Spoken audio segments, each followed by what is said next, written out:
Vamos lá. Bom,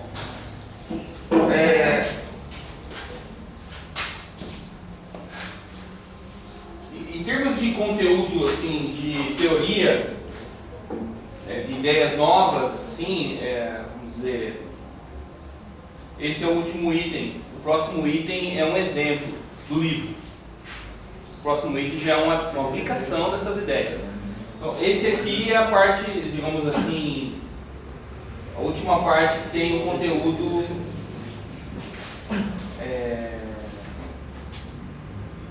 de resultados principais, né? Depois a gente vai fazer algumas aplicações desse capítulo e acabou esse capítulo. Então, antes de poder prosseguir, nós precisamos ver algumas propriedades de autovalores e autovetores de um operador hermitiano. Tá? Como eu falei para vocês, os operadores eles serão as quantidades físicas dos nossos problemas. Né? Os operadores lineares eles serão as quantidades físicas e toda quantidade física tem associada a ela um operador hermitiano. O operador hermitiano, vocês se lembram, é aquele que o conjugado dele ele é igual a ele mesmo. No caso de uma matriz, ela tem que ser ou real e simétrica, ou se ela for complexa, ela tem que ser o elemento da diagonal simétrico tem que ser um complexo conjugado do outro. Porque a hora que você toma a transposta, toma o complexo conjugado, ela volta a ser ela mesma. E a diagonal tem que ser real. Porque na diagonal não tem jeito. Se eu botar um número complexo na diagonal, não tem como. Na hora que eu tomar um complexo conjugado, vai dar um número diferente. Então, em termos de matriz, é essa a exigência. Fisicamente, são esses operadores que terão associados quantidades físicas. Tá? Por isso que eu estou interessado nessas propriedades desses operadores. Em álgebra, vocês viram propriedades de operadores hermitianos? Propriedade do stack?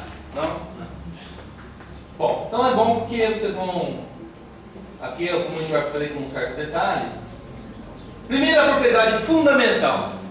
Os autovalores de um operador hermitiano são reais. Então, se você tiver a equação de autovalor de um operador hermitiano, a psi é igual a lambda psi, lambda, se h é hermitiano, lambda é real. Tá? Por que isso é importante? Como eu falei para vocês antes, adiantei para vocês um pouco, os autovalores, dado um operador que está associado a uma quantidade física, o autovalor vai ser o valor que eu meço no experimento. Tá? E ninguém mede um número complexo no experimento. Certo? Existe. Toda medida que sai de um aparelho eletrônico é um número real. Então, o autovalor de um operador físico tem que ser um número real, não pode ser um número complexo. E aí, por isso que esse teorema aqui, nesse caso, ele é importante. Tá? E todo autovalor de um operador hermitiano é real. A segunda propriedade, então essa aqui essa é uma das coisas que tem que ser demonstrada. A segunda propriedade é o seguinte: dois autovetores de um operador hermitiano correspondentes a dois autovalores diferentes são ortogonais. Tá? Ou seja, eu tenho um operador hermitiano e eu tenho dois autovetores. E cada um deles tem o seu autovalor. Ou seja, eu tenho duas medidas diferentes de uma mesma quantidade física. E cada uma delas tem um estado associado a ela. Lembra lá do polarizador, lá no começo do curso? Você tinha o autovalor, que era o ângulo, e o polarizador estava o estado de polarização da luz. Né? No exemplo do polarizador. Se eu tenho dois autovalores diferentes com seus autovetores, então os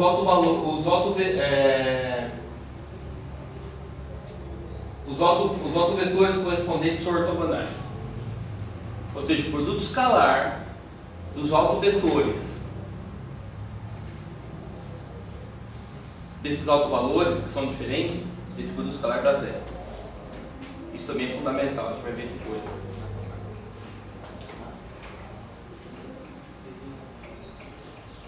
Isso quer dizer, no fundo, que se você tem uma medida experimental, você obteve dois valores diferentes, o estado do sistema tem que ser distinto. Tá? Se esses autovalores são diferentes, você mediu um negócio, isso significa que o sistema está num estado. Se você mediu outra coisa, o sistema tem que estar em outro estado.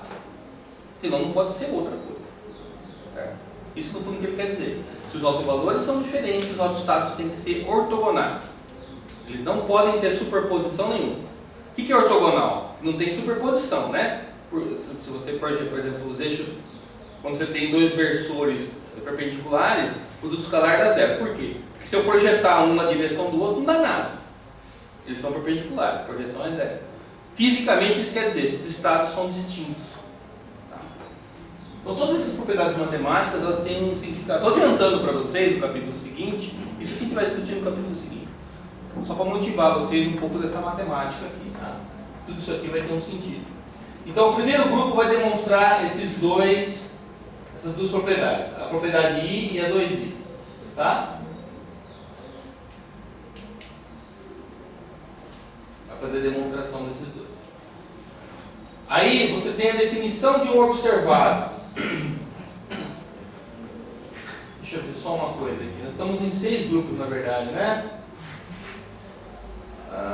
Teorema 1, linha 2, 3, Pois não? 1, 2, 3.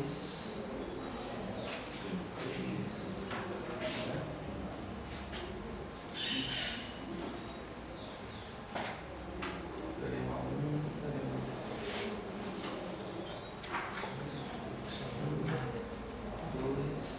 3.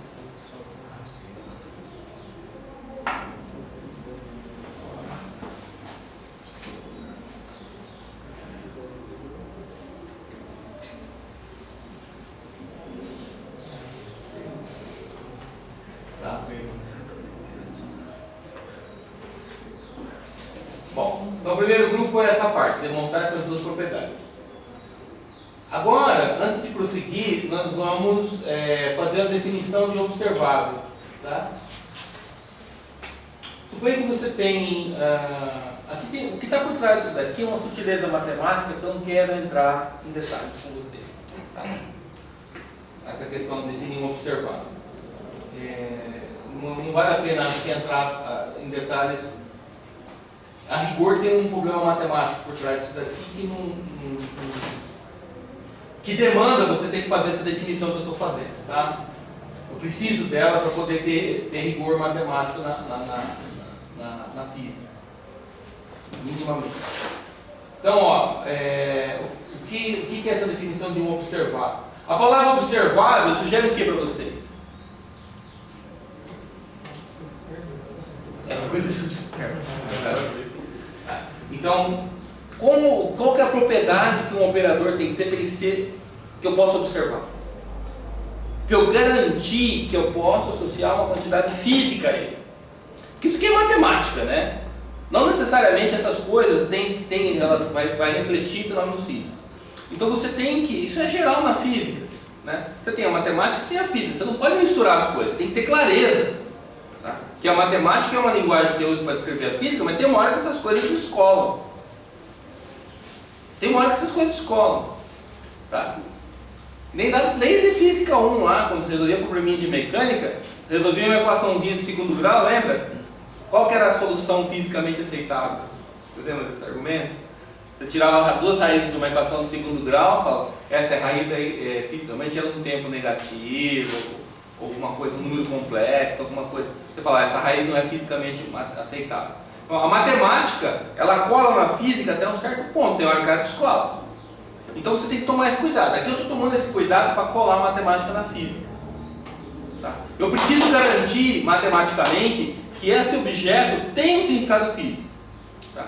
Então o que eu tenho que ter para garantir que um operador, que é um objeto matemático, está associado a uma coisa física, observável. Tá? O que eu preciso é isso que eu vou falar aqui. Tá? Seja um operador e seus autovalores, AN, e seus autovetores PCNI. Tá? AN, com N de 1 até infinito, em princípio, posso ter infinito autovalores, tá? São os autovalores do operador A. Isso aqui eu vou falar, tá? Eu estava olhando aqui, eu vou explicar isso. Porque acho que para passar para vocês explicar isso daqui pode não ser produtivo, tá? Eu vou explicar isso aqui.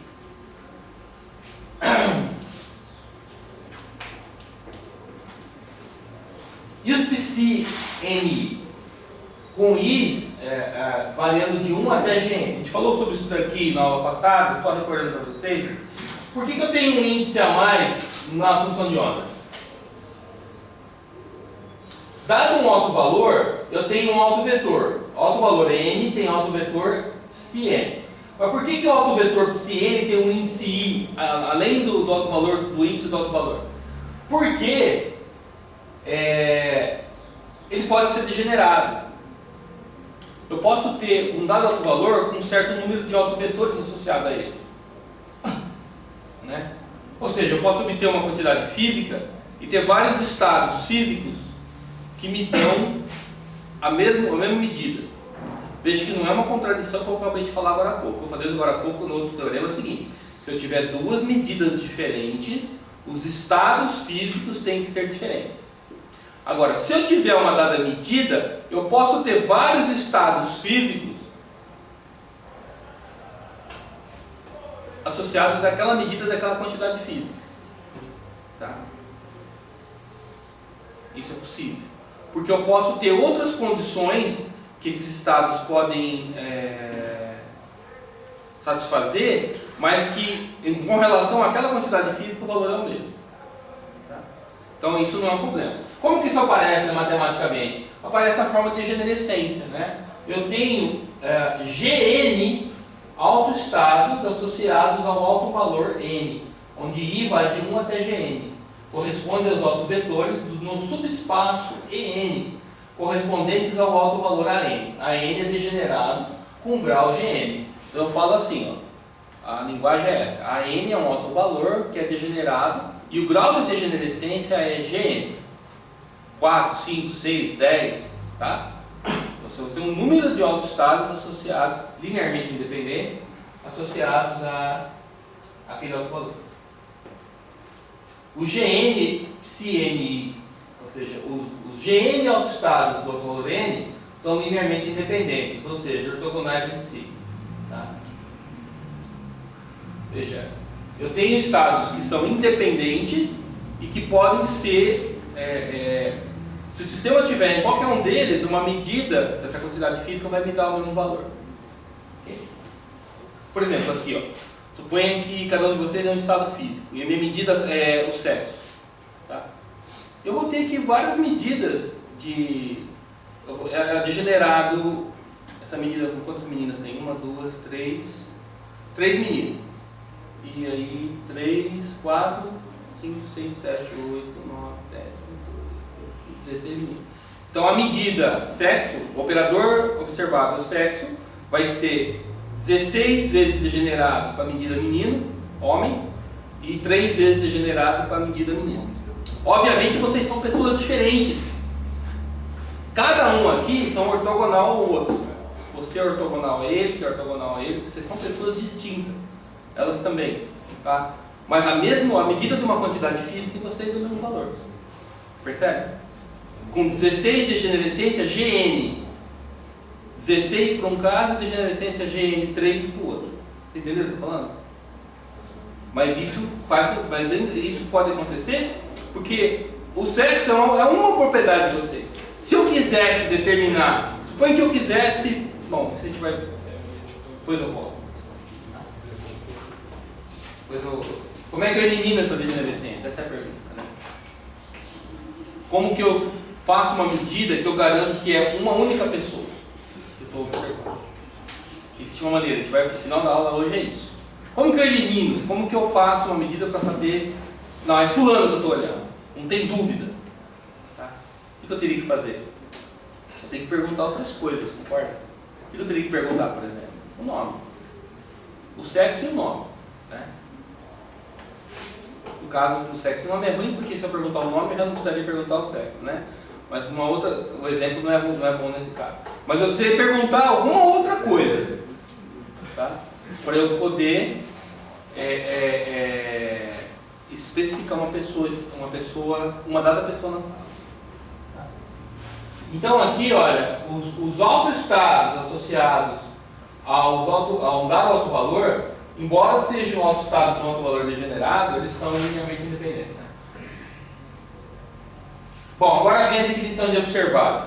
Então, sendo o ar hermitiano, tá? Ele é um observável se que o sistema de autovetores forma uma base no espaço de estado. Tá? Ou seja, tem uma relação de fechamento. Lembra da relação de fechamento da semana passada? Essa aqui é a relação de fechamento. Somatório em todos os autovalores. Para cada autovalor eu somo a sua degenerescência e o operador projeção. Isso tem que dar 1. Tá? Ou seja, um operador é um observável se a base dele expande todo o espaço. Tá? Essa é a condição matemática que eu preciso ter. Dada essa condição, eu posso associar uma quantidade física a esse operador. Ah, isso não é sempre satisfeito? Não. No que fosse, eu não precisava. Mas é uma sutileza matemática que está por trás de eu precisar exigir isso aqui. Tá? Na verdade, o que acontece é que se isso aqui não fosse infinito, isso é sempre verdade. Eu não precisaria pedir isso. Se o operador for finito, se tiver um número finito do espaço for finito, se o espaço de vetores for finito, eu não preciso falar isso. Porque se ele for hermitiano, isso é automático. Tá? Agora, num espaço físico, obviamente, vocês compreendem que uma medida física em geral pode ter infinitos valores. Tá? E aí já não é trivial. Matematicamente, se eu tiver infinitos valores, já não é óbvio, não é automático porque é verdade. Então eu tenho que exigir. Eu tenho que impor coisas. Essa é a sutileza matemática que está por trás. Também você tem um projetor do subespaço. Tá? Eu posso pegar um dado autovalor, enésimo autovalor, e fazer um projetor só no subespaço dele. Eu construo um projetor quando eu somo de 1 até a degenerescência daquele cara. Tá? Aqui, ó. Será que eu estou na frente da transparente? Dá uma olhada aqui. Também agora já era também se eu estava, né? Não, não tá. Não estou, né? Tá só as luzes, não dá nem pra ver você. Tá ok, obrigado.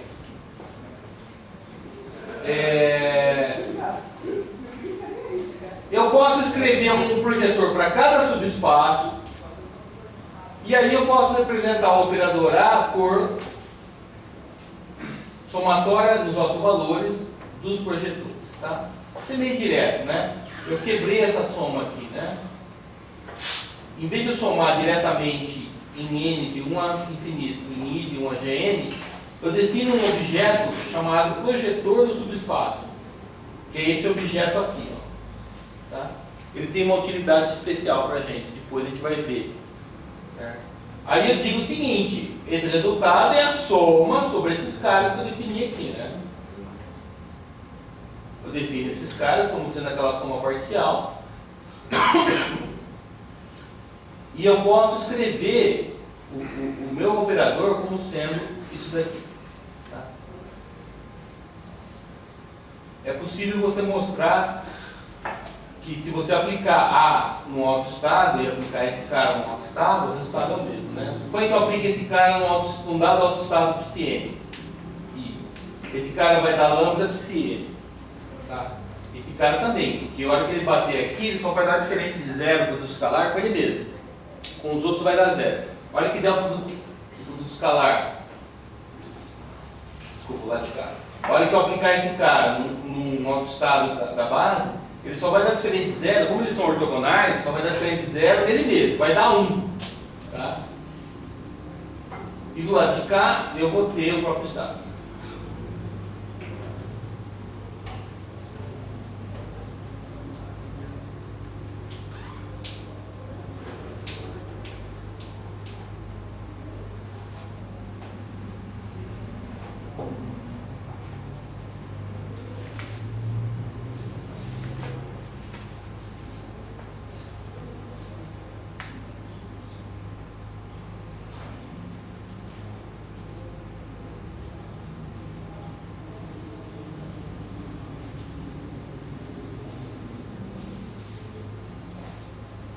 Deixa eu pensar mais um pouco nisso aqui, não está muito longo. Ele falou isso aqui, eu escrevi aqui, mas não. Porque se eu aplicar esse cara no estado, ele vai dar 1 quando bater nele mesmo e vai sobrar o alto estado. Mas e o alto valor? Como é que aparece?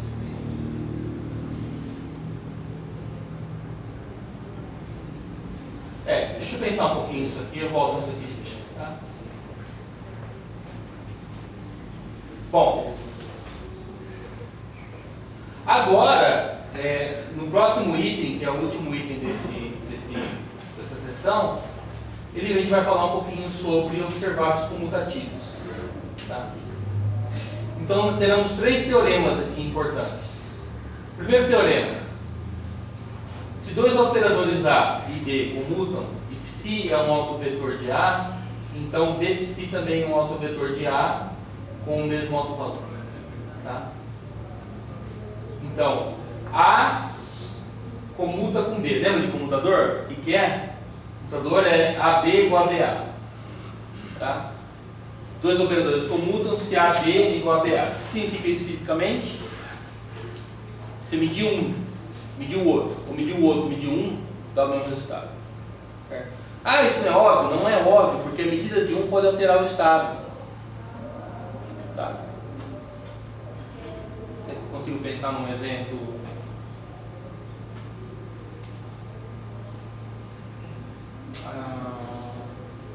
Não consigo, não me ocorre um exemplo simples assim, de repente. É aquela questão do momento, posição, com certeza. Não sei se é um exemplo óbvio para você. Momento e posição não comutam, né? O comutador de B com X, daí ele vai cortar. Então, se eu medir o momento de uma partícula, depois medir a posição dela, eu vou ter um resultado. Agora, se eu medir a posição e o momento, depois eu tenho outro resultado. Porque a medida de um afeta o resultado do outro. Então, eles não comutam. Quando comutam, tanto faz a ordem. Tá? Quando comuta, tanto faz eu medir um ou outro primeiro, que eu não vou alterar o meu resultado. Essa é a ideia física por trás disso. Suponha que A e B comutam, então, tanto faz a ordem. E eu tenho um autoestado de A. Então, Bpsi também é autoestado de A. Certo? Esse é o primeiro teorema. Isso aqui é um corolário desse.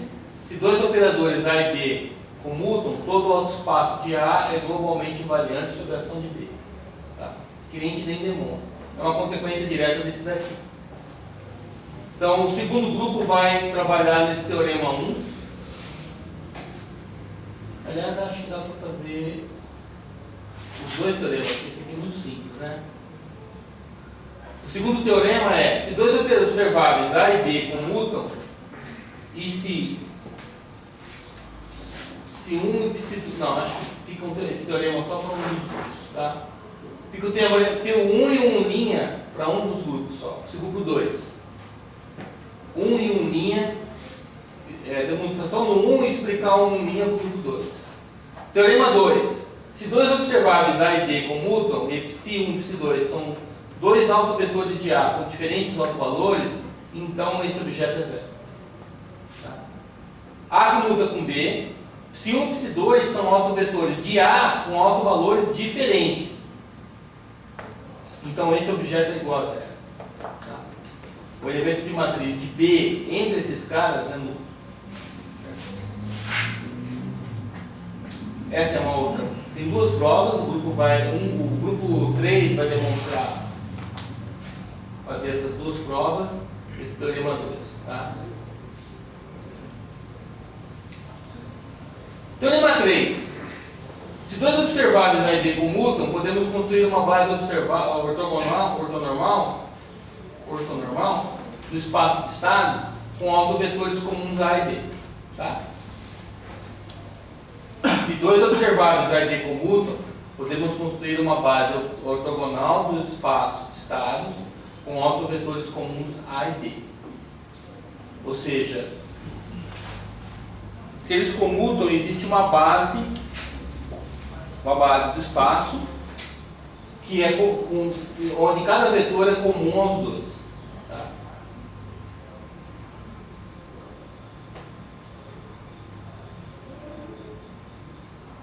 Esse aqui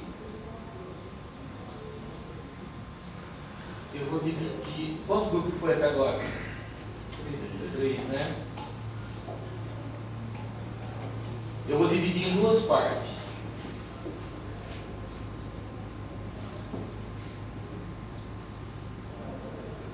O primeiro grupo, o grupo 4, vai fazer a prova até o item I. E o grupo 5 vai falar o item 2I. Tá? Que é um pouco mais complicado.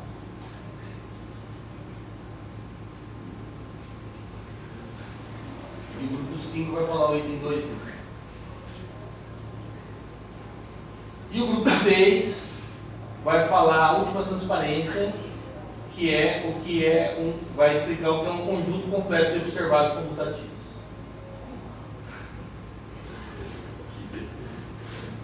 Tá? O negócio é o seguinte aqui, ó.